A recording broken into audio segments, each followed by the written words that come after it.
Hello, class, and welcome to ADC 244 Diverse Populations. My name is Dr. Neil Soggie, and I am your instructor for this course.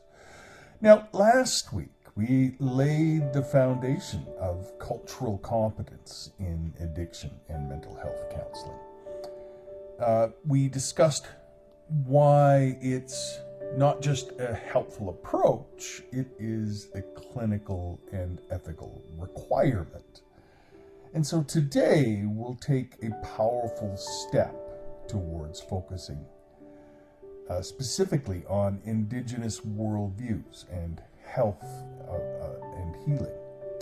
And so this lecture hopefully will invite you to understand what health means in Indigenous concepts and what it means to heal when the source of suffering includes colonization and land disposition and cultural suppression and generational trauma.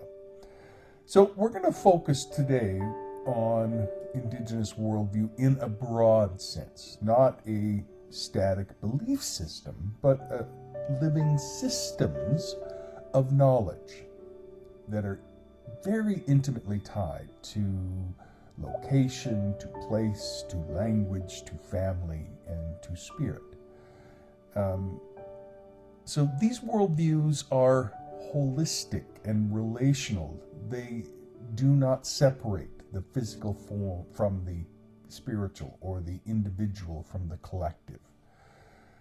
And it is critical that we need to recognize that these healing systems have existed for thousands of years before Western mental health paradigms emerged.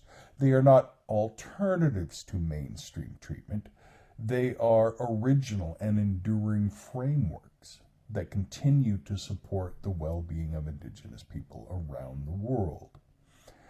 Now, we will look broadly at North American Indigenous philosophies within this course and within this class particularly, and then we'll turn to some Dakota perspectives with a specific emphasis on the Sisseton, Wahpeton, Oyate. And next we'll explore a little bit of Sami, the indigenous peoples of Northern Europe, who continue to resist cultural erasure while maintaining vibrant spiritual traditions. And finally, we'll consider the Aboriginal peoples of Australia, whose land-based healing systems are among the oldest continuous cultural practices in the world. Now, this isn't just an anthropological exercise. That's something I want to make clear. We're going to understand how these worldviews define wellness, how they shape responses to addiction and trauma, and how, as counselors, we can work alongside these traditions and not above them. So you're not being asked to become an expert in any of these cultures. That is neither possible nor respectful, but you are being called to recognize that effective addiction counseling requires more than technical knowledge.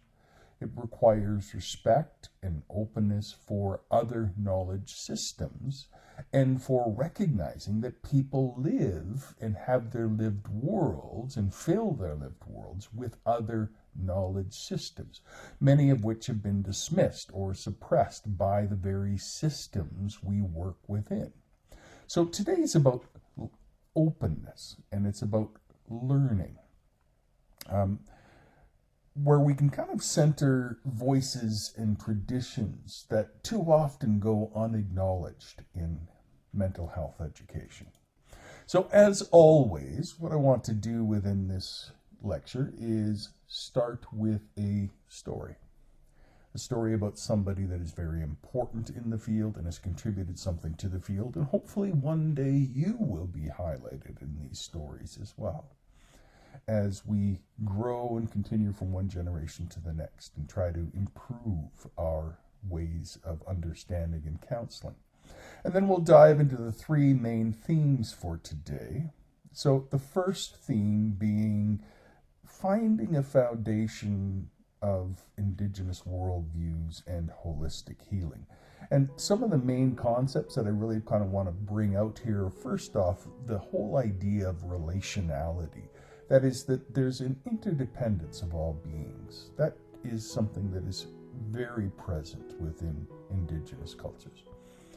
Then the recognition that there's a balance that exists between the physical and the emotional and the mental and the spiritual aspects of life.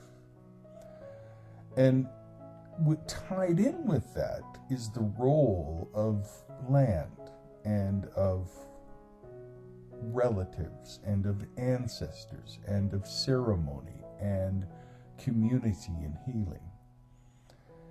Now, part of this is for us some core questions. What does it mean to be healthy in Indigenous thought? And how are addiction and trauma understood and addressed in these contexts? Okay. And then we'll dive into a little bit of case-based cultural insights. And I already mentioned we're going to look a little bit at Dakota, and specifically SWO Dakota, so Sisseton Wahpeton Oyate, as well as Sami healing traditions in northern Scandinavia and Russia, and Australian Aboriginal healing models like song lines and kinship systems and dreaming. And then we'll look at some of the ethical counseling practices in Indigenous contexts. So we'll try to wrestle a little bit with and introduce you to a little bit of how a counselor can engage ethically and meaningfully in Indigenous and with Indigenous clients and with Indigenous communities. And of course, this is always going to come back to cultural humility over cultural authority. So that's what we're going to be exploring a little bit today. And so our first person that I'd like to kind of introduce to you is somebody that actually I did mention last week a little bit, and that is Eduardo Duran. And his life and work really represents a bridge between the established Western clinical training and Indigenous spiritual and cultural healing systems. So he's widely regarded as a pioneer in developing decolonized mental health practices and is especially influential in the field of addiction counseling in Native communities. He's of Apache heritage, born in 1948 in America, obviously.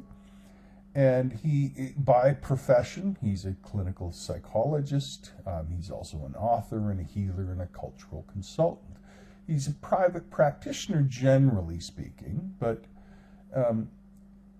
he describes his world as living in a bicultural environment where he's trained in Western clinical psychology, but has been delusioned by how traditional Western approaches fail to understand or heal Indigenous peoples.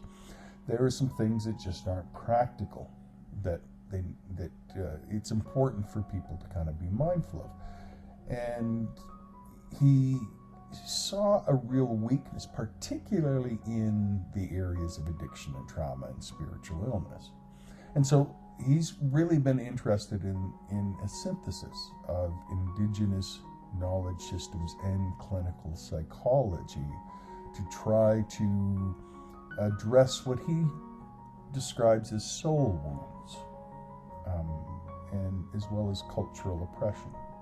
So when Duran talks about the whole theory of soul wound, he uses it to describe what we would sometimes call intergenerational trauma, where we kind of inherit the hurts of our parents and our grandparents and our great-grandparents. And there's a very real evidence-based approach to this, because it does impact your genetics on top of your relationships and everything that goes on with that. And also the feeling of spiritual disconnection that's experienced by indigenous peoples as a result of colonization and a lot of the genocide and forced assimilation.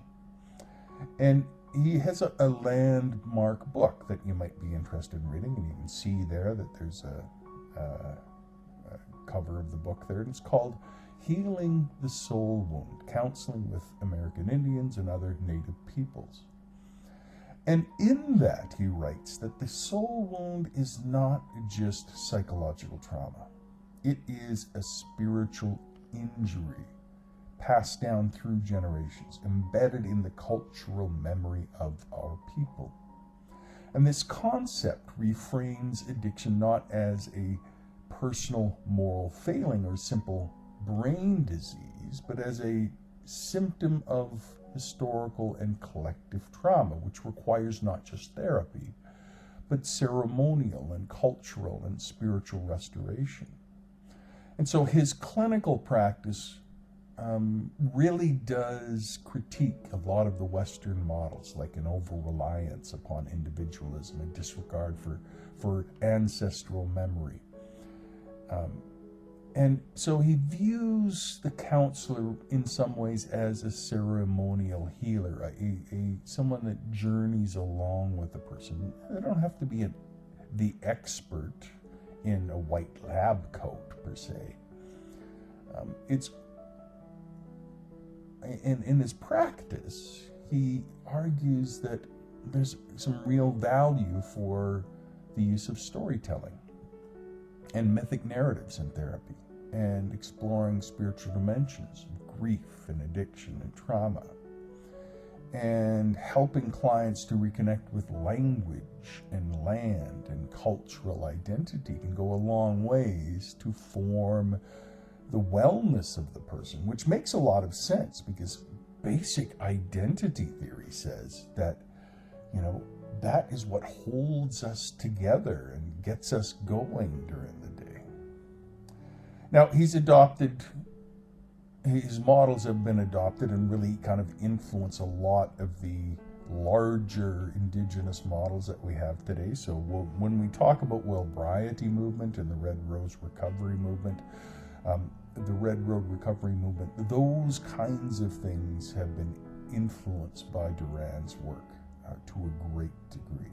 So as you go through the course and as you explore, when you see his name, recognize what he has done with his life and how he's contributed to this field.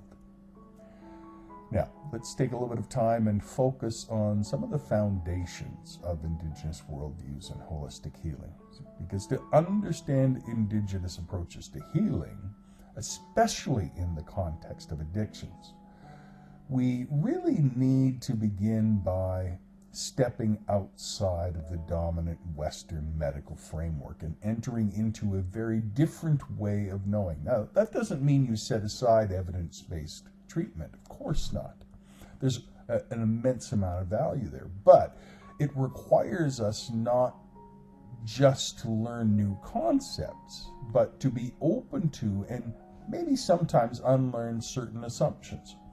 And, because we've internalized a lot through education, media, and society at large, and understand that clients sometimes come with a completely different epistemology, a different source of knowledge, of reality, of time, of health, of relationships. And these worldviews are fundamentally, typically, relational and spiritual and holistic. They don't separate mind from body and individual from community. They do not see healing as an individual achievement or a service delivered by a professional. Instead, healing is understood as the restoration of balance, not just within the person, but within the relationships that person holds with their family and ancestors and land and spirit. And in most Indigenous traditions across North America, health is not defined by the absence of illness. Rather, you can kind of think of it as being defined as one's harmony with nature and the spiritual world. a person is considered well when they are in good relationships with themselves and with community and with land and with the Creator. And when one of these relationships is damaged or broken, including addiction, can emerge.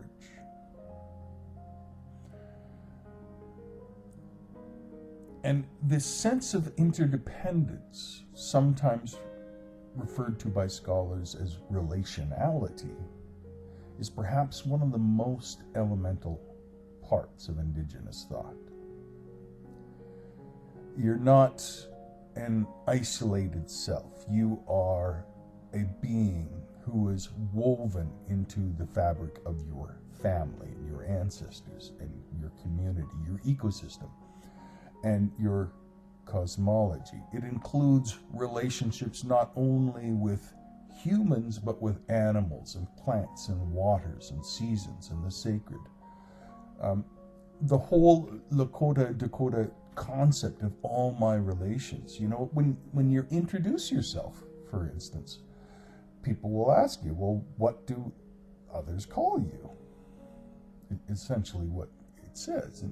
And others call me this. And when you are, introducing yourselves, you're saying that to relations. So that worldview, that holistic worldview, is very important. And it's important as a counselor to remember to think in terms of, or be open to, the idea of relationality. And tied in with that is the view of spiritual imbalance, that a rupture in one's relationship to self and family and land or spirit can bring about the illness or the addiction. And often the root of this rupture is historical and cultural trauma. And these traumas are not ancient history. They live in the bodies, quite literally, and in the families and in the memories of today's generations. When I teach family therapy, I have a little book that I wrote to go along with that course called The Good Ancestor. And it's really about helping families so that we can learn to heal from historical traumas and not pass them along to the next generation. The goal is about being a good ancestor, so we're not carrying those things forward for the next generation. And that really ties into this whole idea of relationality and spiritual imbalance. Because these things are often passed down silently through grief and silence and violence and shame. And there's another great researcher by the name of Dr. Maria Yellowhorse Braveheart, and I'll introduce her later on in the course. But she has an idea called intergenerational historical trauma, which really does play at the heart of this spiritual imbalance. So I just want you to kind of be mindful of that. And then we'll kind of look also at one of the most widely used models for expressing Indigenous concepts of balance is the medicine wheel. And this really kind of hits close to home for Plains cultures, including the Dakota. Now, while variations exist across tribes, essentially the medicine wheel commonly represents the 4 quadrants of life: the mental, the physical, the emotional, and the spiritual. And each direction is associated with certain teachings and seasons and colors and stages of life. So, for example, sometimes the addictions models will use seasons, the 4 seasons, and what season are you in your addiction recovery process, that kind of thing. And the wheel reminds us that wellness depends on balance between all of the aspects of being. If one part is neglected, the whole person suffers. For example, A client struggling with addiction may be emotionally overwhelmed, spiritually disconnected, physically depleted, and mentally burdened by trauma. And their entire circle is out of balance. Importantly, many Indigenous people speak of healing as really a return. And so it's a return to language, to land, to community, to sacred teachings. And if we think of that in terms of identity, it makes so much sense. It's a cultural process. And it's a psychological process. And it may not totally just happen in the therapist's office or in the group meeting. It may happen in a lodge or a circle or a forest or a kitchen table. It might happen through a song or a prayer, or through a silence or through an art. Healing is contextual and ceremonial and often deeply personal. But we shouldn't care about where the healing happens, only that the healing does happen. There's another idea of non-linear time, and this is in contrast to Western psychology, which tends to focus on the present or short-term future. Indigenous thought embraces intergenerational time, looking 7 generations back and 7 generations forward. We are but a moment in this cycle of life. And so many Indigenous clients understand their pain is rooted not only in personal experience, but in ancestral history. And that's where Eduardo Duran speaks of the soul wound. We can also think in terms of land. Land is not just a resource, it is a relative, a living, breathing being that holds memory and medicine and identity. There's a deep sense of land-based grief, pain of being displaced or disconnected from the lands that once nourished their people physically, spiritually, and emotionally. So let's dive in specifically and look at Dakota approaches to healing.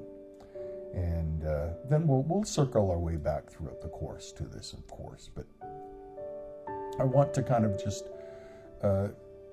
focus specifically among Sisseton, Wapanan, Oyate, but we'll kind of cover the broad range and give you just some broad ideas here.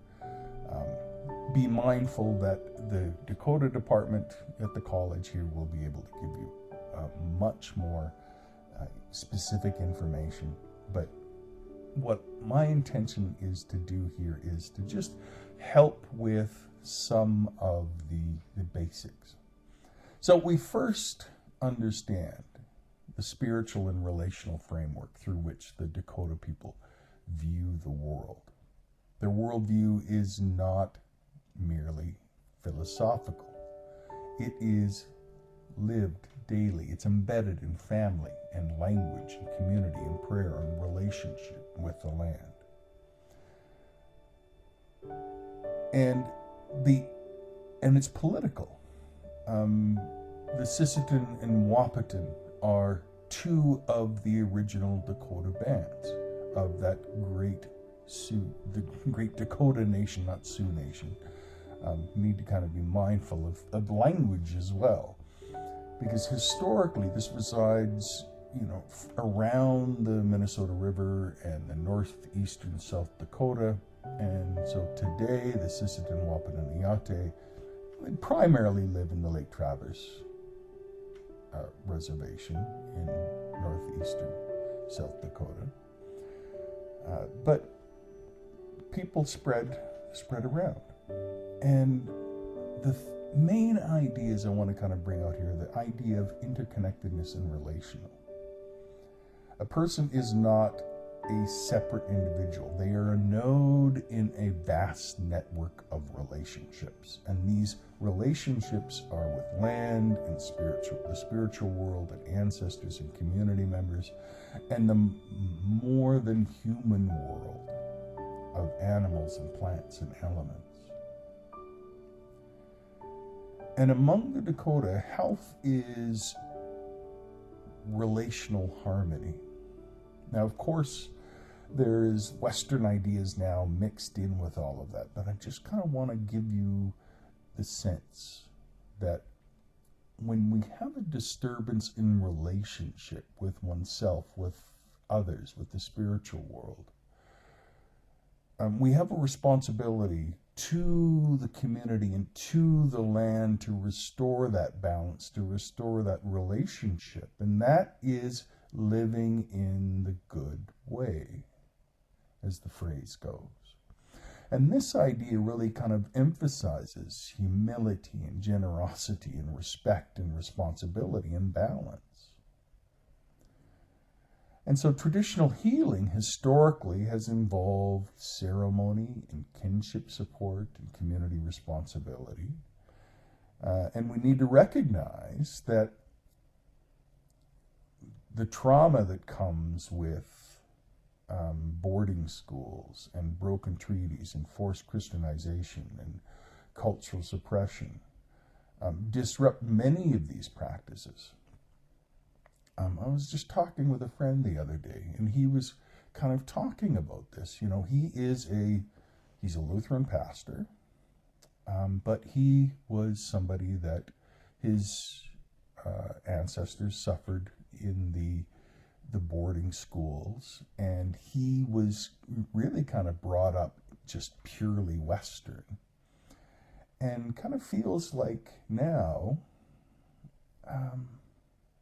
there's something missing, and he's kind of wanting to get back to that and understand that and share his experiences with others. And there are some communities that practice and revive traditional forms of healing alongside Western modalities. And I think it's important that we are open to these for clients and help clients to. A lot of this has to do with relationships, of course, but also with identity repair and helping people to just understand who they are. Because you can't live in relation with yourself if you don't know who you are. So sweat lodge ceremonies, which are central to spiritual purification and healing, can be very important. Talking circles, where each person shares without interruption and where silence is respected as much as speech. And the wiping of tears ceremonies, which help a grieving person release pain and be welcomed back into the community, and name-giving ceremonies that affirm identity and spiritual connection, and other ceremonies like the sun dance. And these are really kind of functional systems of mental and spiritual and emotional health that help, not necessarily in treatment, but in reconnection. And that's just as important in the whole scheme of things. So we need to kind of recognize that there are places and roles for these aspects within our clients' lives. And so the efforts to revitalize Dakota language and knowledge, and recognizing that healing is inseparable from cultural identity, really goes a long ways to helping us as counselors to really kind of move forward. You know, back in 2015, the Oyate, Sisseton Wahpeton Oyate, passed a resolution supporting the integration, actually, of traditional healing in tribal health and behavioral health services. And so this includes support for sweat lodge access and cultural mentorship and language programs. And so that's, again, part of, you know, even what the Dakota Studies program at the college deals with, is working with all of that to help people to repair and kind of come back to a place of healing. So, as a counselor working in Dakota communities, especially non-Dakota counselors, there's some specific ethical responsibilities that we have. First, one must approach these Dakota healing practices with humility. We're not about appropriating, if we're non-Dakota, or mimicking ceremonial forms. It's about learning local history. It's about working with members of the community and elders and recognizing that we might be counselors and we might be well-established professionals, but trust is not automatic. Cultural competence here means more than curiosity. It means earning trust through consistency and respect and self-reflection. So I want us to just remember that Dakota healing does not include Western approaches when used, doesn't exclude, my language sometimes. It doesn't exclude Western approaches. It means using evidence-based approaches and also being open to the lived world of the client and recognizing that this is another aspect of healing for Dakota clients, that they can seek both traditional healing and counseling or medication. Because healing is never just for the individual. It is for family. It is for ancestors. It is for generations to come. It is for the land. And so I want to, because we don't, there are lots of different Indigenous traditions. And, like, for example, if you go to Canada and do like a master's in Indigenous government, you end up, there's kind of two parts to that. There's the Sami part and there is the North American Indigenous part. And so there are, all around the world, there are Indigenous communities, and you just never know who you're going to run into. So it's important to kind of be aware of different traditions and also see just how important it is to see the commonalities oftentimes between people. So I want to talk about the Sami people and the indigenous inhabitants of the northernmost parts of Norway and Sweden and Finland and the Kola Peninsula in Russia. So the Sami are often referred to as Lapps, which is kind of the colonial term that the Sami now reject. It's kind of like Sioux and Dakota. Sioux isn't really a respectful name. Dakota is the proper name. It's kind of like sometimes people will call someone a Laplander or a Lapp, and that's kind of a derogatory term. They prefer Sami. So like the Dakota and other indigenous people, the Sami have endured generations of colonization and forced assimilation and cultural repression and criminalization of their spiritual practice. And like other indigenous communities, they have held on to, and particularly in more recent decades, revitalized traditional knowledge systems about land and song and spirit and kinship. So as far as the worldview of the Sami, it's very animistic and relational. It's rooted in relationships with waters. And in their case, it's where Dakota would be related to bison. Sami have reindeer, or what we call in North America caribou, as well as ancestors. And it's a relation to hills and rocks and rivers and trees. And actually, if you watch the movie Frozen, with the little rock people and everything, and the singing, it's Sami culture. That's what that is. You can kind of have a sense of what's going on there. And so the idea here in Sami spirituality is that there are sacred sites, such as boulders or cliffs, where offerings are made to spirit beings in exchange for guidance and healing or success in hunting. And that, again, is something that is very common among North American indigenous as well. Where I grew up, we had something called the Mistusini.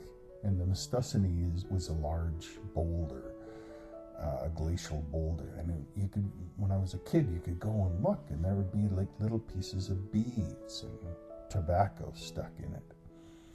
And that kind of thing is also present in Sami culture. And the Sami have something else called the yoik. And it's a very interesting thing. Again, if you watch the Disney movie Frozen, you'll hear some singing at the very beginning. That singing actually doesn't have any words to it.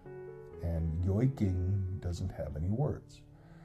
It doesn't, basically what a yoik does is it describes someone or something. It embodies them. So, or it embodies a relationship. It's an expression of doing something. And then there's something called, basically drumming and also living kind of in a skin teepee. They don't call it a teepee, but all of those things are present. And some of the challenges that the Sami people have are very much like North American indigenous. Loss of language, disruption in cultural identity and community coherence, shame around their Sami identity, silence around grief and trauma, and high rates of depression and suicide and alcohol use. So the reclaiming of and revitalizing of traditional healing has gone a long ways to help repair some of that. So like the Dakota people, the Sami teach us that healing is not about fixing what is broken in the individual per se. It's about restoring the relationships that give life meaning, relationships with family, with ancestors, with spirit, with place, with history. And a counselor needs to not underestimate the spiritual and cultural labor that goes on. Even if we're not Sami or indigenous ourselves, as part of what it means to be culturally humble and competent mental health providers, it's important to be aware of this. Now, the truth is, in Minnesota and North and South Dakota, Sami people of Sami ancestry are fairly prevalent here. So we need to kind of be mindful of that as well. Now, I want to also introduce you to Australian Aboriginal healing systems, because this is one of the most continuous that we have in the world today. Aboriginal peoples of Australia have 65,000 years of documented continuous spiritual and cultural life that is very rich and very complex. Over 500 nations, over 250 languages. But they also, in the midst of all of that diversity, there's a fairly well-shared cosmological and philosophical foundation. And it really centers around dreaming.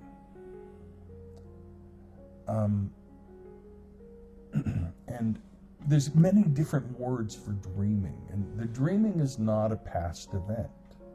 It is an eternal and ongoing spiritual reality. So it basically refers to time of ancestral beings who created the land, the laws, the kinship, and the animals.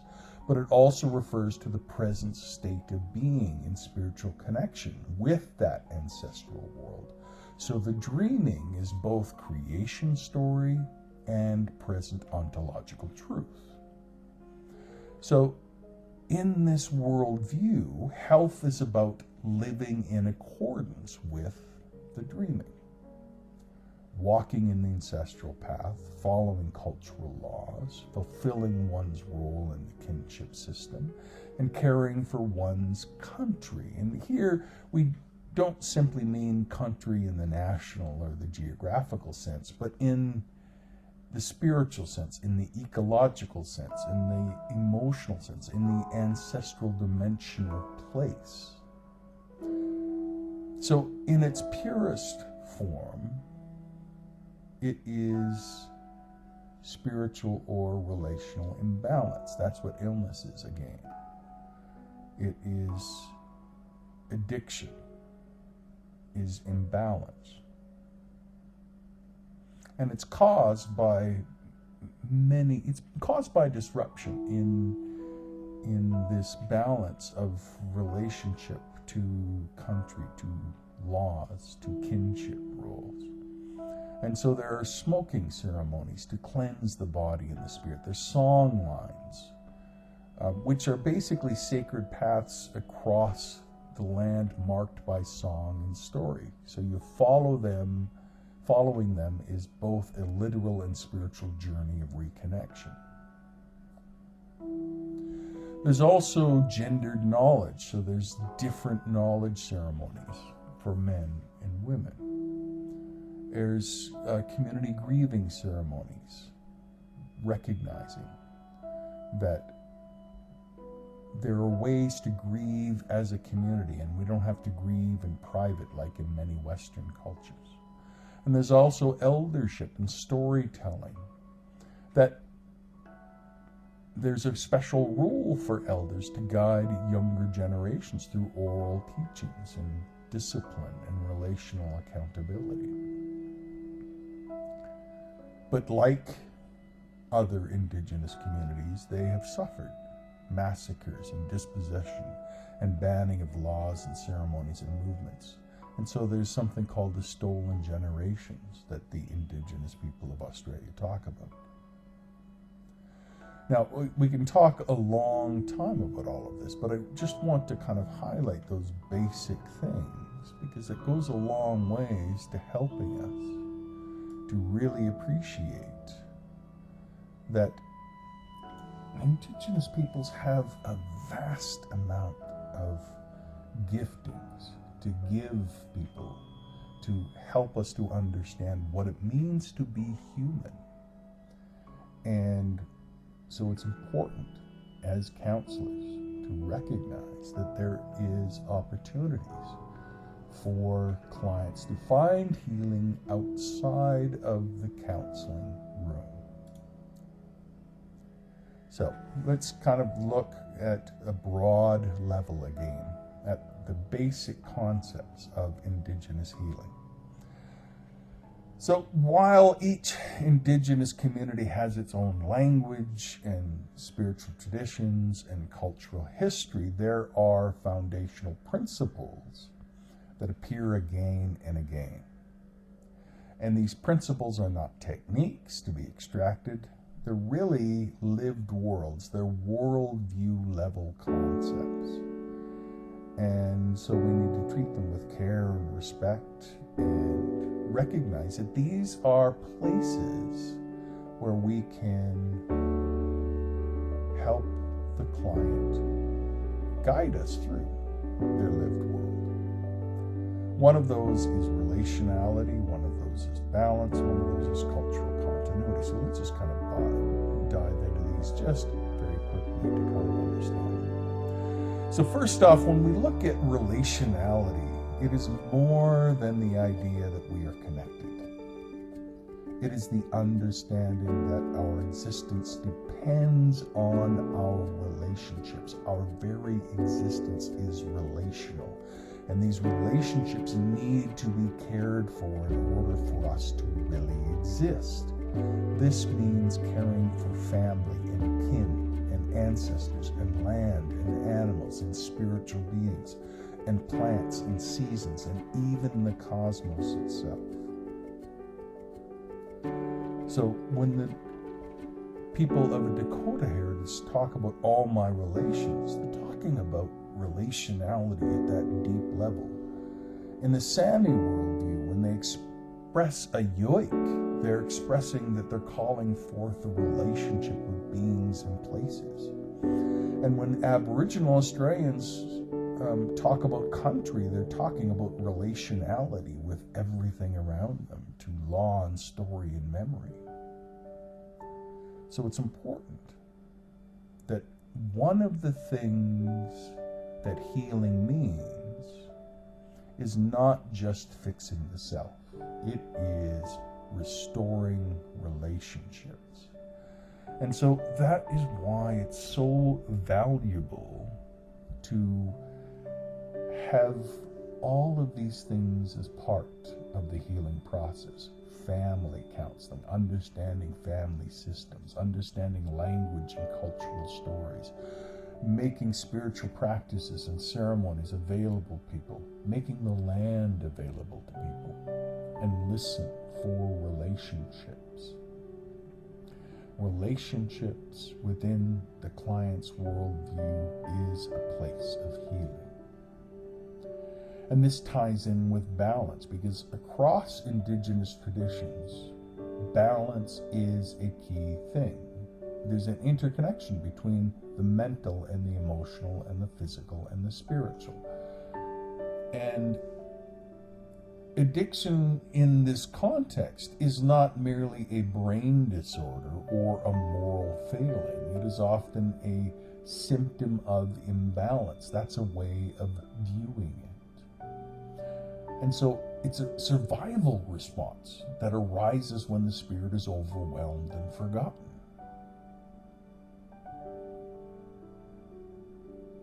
So, finding balance can be a part of the client's journey.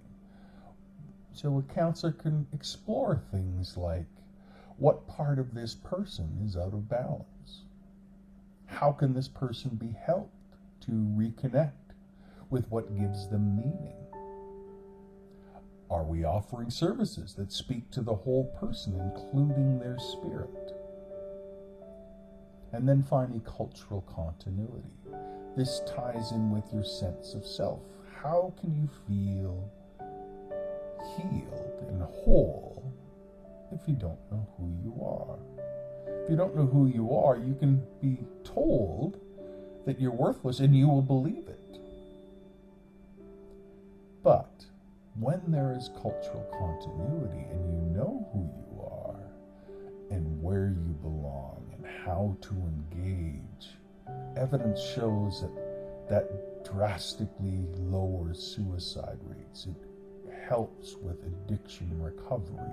Having a sense of identity and purpose and connection to ancestral guidance and future responsibility goes a long ways to helping a person heal. So a counselor supporting cultural continuity might mean things like referring clients to cultural mentors and elders or traditional healers, or advocating for funding for Indigenous-led programs and supporting language revitalization in schools or even in the clinics themselves. So these key concepts here, I hope that you see, of relationality and balance and cultural continuity, they're not interchangeable with Western concepts of rapport and wellness and coping skills. They are entirely different epistemologies. And what they ask of the client is for us to decenter ourselves and allow more space for healing practices that connect with the client's worldview and their lived world. Which makes sense. I hope you see that it makes sense. So understanding Indigenous worldviews in theory is important, but for you as future counselors, the critical question is, what does all of this look like in practice? How do these cultural teachings translate into daily therapeutic work, particularly with Indigenous clients struggling with addiction, and tied in with that with trauma or grief. So in order to begin to answer that, we must really kind of return to the core understanding of counseling within Indigenous frameworks. It's less about treatment and more about relationship. In Indigenous contexts, healing emerges through right relationship, not just between the counselor and the client, but between the client and their kin and their land and their ancestors and their own spirit. So a culturally competent client would not rush into goal setting or relapse prevention strategies. They're going to take some time to begin with a relational invitation. So not a demand for disclosure, but a gesture of safety. And this might involve learning the client's name in Dakota, or asking permission to speak about certain topics, or asking questions about certain topics, or simply allowing long pauses. Sometimes we need to learn that long pauses can be a gift. They can be a place to allow a person to feel safe and comfortable.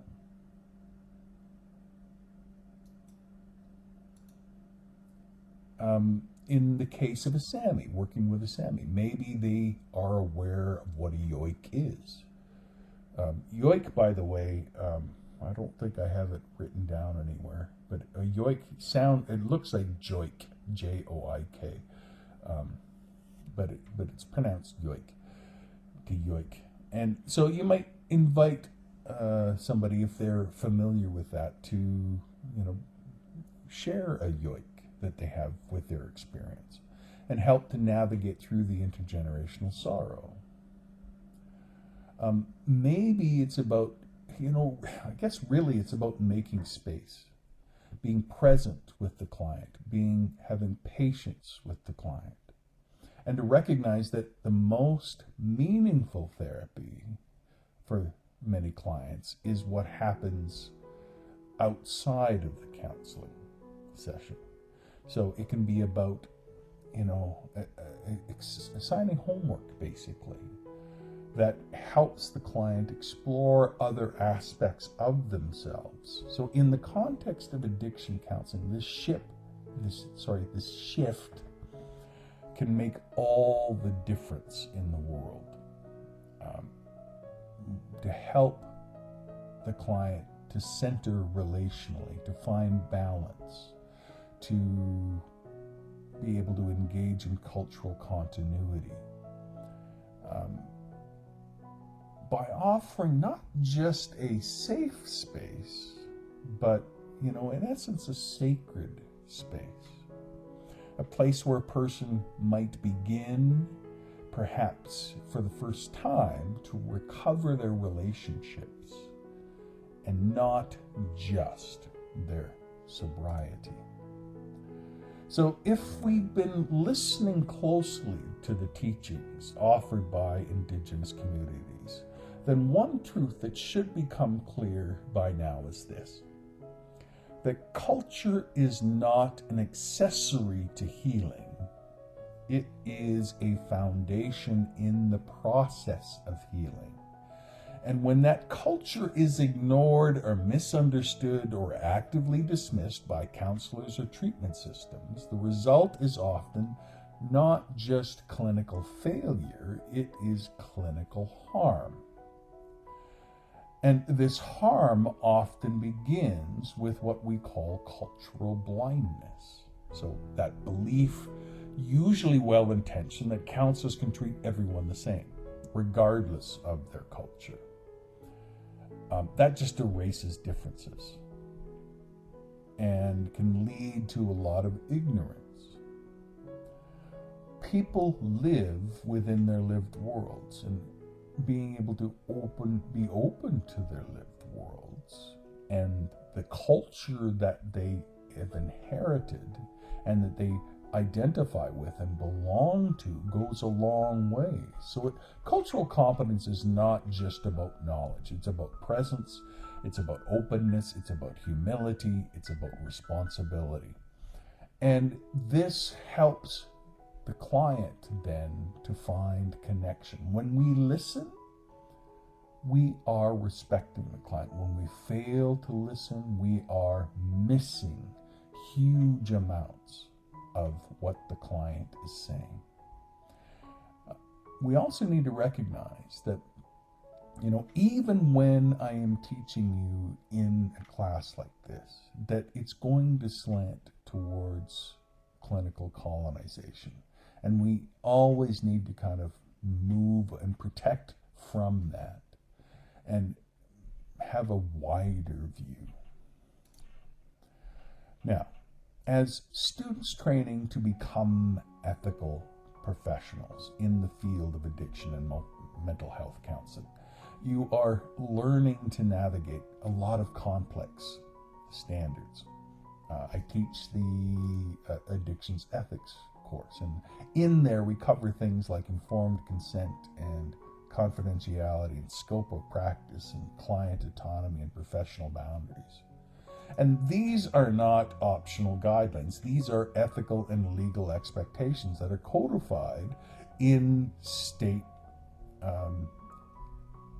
codes of practice, as well as in our larger professional bodies like the American Counseling Association, like NADAC, the National Association of Alcoholism and Drug Abuse Counselors, in their code of ethics. But also within that is having the ability to recognize and work with Indigenous clients and communities. Ethics must be more than compliance. Ethics becomes a matter of relational responsibility to the client, to their family, to their community, to their ancestors, to the knowledge systems they carry. And so what happens when ethical standards of professional counseling come in tension with Indigenous ways of being? We need to recognize that there needs to be a place for that, for things like ceremony and prayer and sacred relationship. And we need to recognize that, things like the ACA are rooted in Western liberal philosophy. And that we have to still serve the whole being of the client. Now, that doesn't mean that we have to offer all of the cultural healing practices as a counselor. We need to stay in our lane, remember, and our limits of practice. But it's about connecting the client and helping the client to find their place of belonging so that they can experience respect, so that they can experience connection, so that they can experience relationship and meaning in their context. And so it's about growing in ethical maturity for us as counselors, to recognize that the ethics of our profession are not static or superior. They are evolving and growing and must be responsive to the communities that we serve. And that means protecting Indigenous values within that system. And, many Native practitioners that I know have spoken about the tension between what their training requires and what their community expects. And so there needs to be that place where you as a professional help to grow the professional community as well. So the expectations are not just that you are dealing ethically with your clients, but that you are going back into your profession and educating your profession about what they need to do and learn more fully. Now, Now that we've examined Indigenous worldviews and some of the ethical tensions and the consequences of cultural blindness in counseling, I want us to just return for a moment to walking this into the lived world. Because it's not theoretical, it's lived. And the purpose of this course is not simply to help you to understand Indigenous ideas of healing, but to recognize where and how that healing happens, and what it means to be a helper who walks alongside it. Now, in Indigenous communities, healing is rarely a solitary endeavor. It's not confined to a private office or a treatment center or an appointment schedule. Healing is woven into the daily life of the person, into the rhythms of the seasons, into the sound of language, the presence of ancestors, the ceremonial gatherings that remind people who they are. To heal in this context is not only to feel better, it is this, to belong again to one's name, to one's story, to one's family, to one's place on the land. And so we can think about this as beginning with ceremony, which is one of the most sacred and powerful forms of healing. Ceremony isn't performance. It's not therapy repackaged. Ceremony is a sacred practice. It aligns the human being with the spiritual laws of creation. Whether that be sweats among Dakota, or smoking ceremonies among Aboriginal Australians, or Sami drumming and yoik rituals. The purpose of ceremony is to bring the person back in right relationship with spirit and self and with all of creation. And then there is the idea of belonging to time itself, to kinship, to relationships, to all that have come before us and those that will come after us, and how we care in the moments that we live life. Kinship is a social and spiritual law that governs how people relate to each other, how they fulfill obligations, and how healing is supported. The basic idea you can kind of think about is responsibility. Who am I responsible to in my community? My kids, my aunties, my uncles, my cousins, my elders, to the land. We are active participants. And that is part of the person's healing journey as well. And this might, take expression in talking circles, or in simply being witnessed, or in sharing stories. And then there's the land. The land is not scenery. It's not just a natural resource. It's a living ancestor. It's the holder of memory and teacher and medicine. It is the place of identity, and re-inhabiting that identity can be hugely important. And so there are many programs, land-based healing, like the White Bison Wellbriety movement, or the Marumali program in Australia, or Sami-led wilderness therapy initiatives in Europe. And all of these have shown remarkable results, not because they're novel, but because they're restorative. They restore the relationship between the person and the place.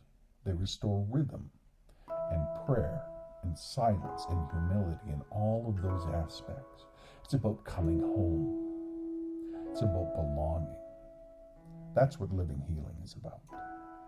And I hope that you understand and appreciate the importance of that in counseling, and the small role that counseling plays in that process. Now, I want to take just a little bit of time and explore some of the key terms, and then we'll just explore a little bit of our quiz question for this week. So first, relationality. this is more than just the idea of being in relationship. In Indigenous thought, relationality is the very basis of existence. You are not an isolated self. You are a being in connection with land and ancestors and kin and community and spirit. When those relationships are disrupted and imbalanced, and that's when illness comes about. That's when addiction comes about.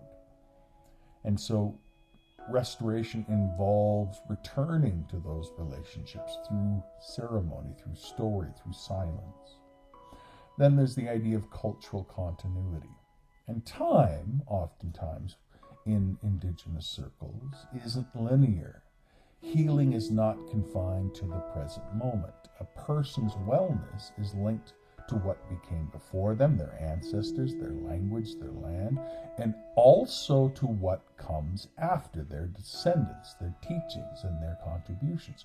Cultural continuity is about sustaining identity across generations, even in the face of disruption and trauma. And research is pretty clear on this. Where cultural continuity is strong, suicide and addiction rates are lower.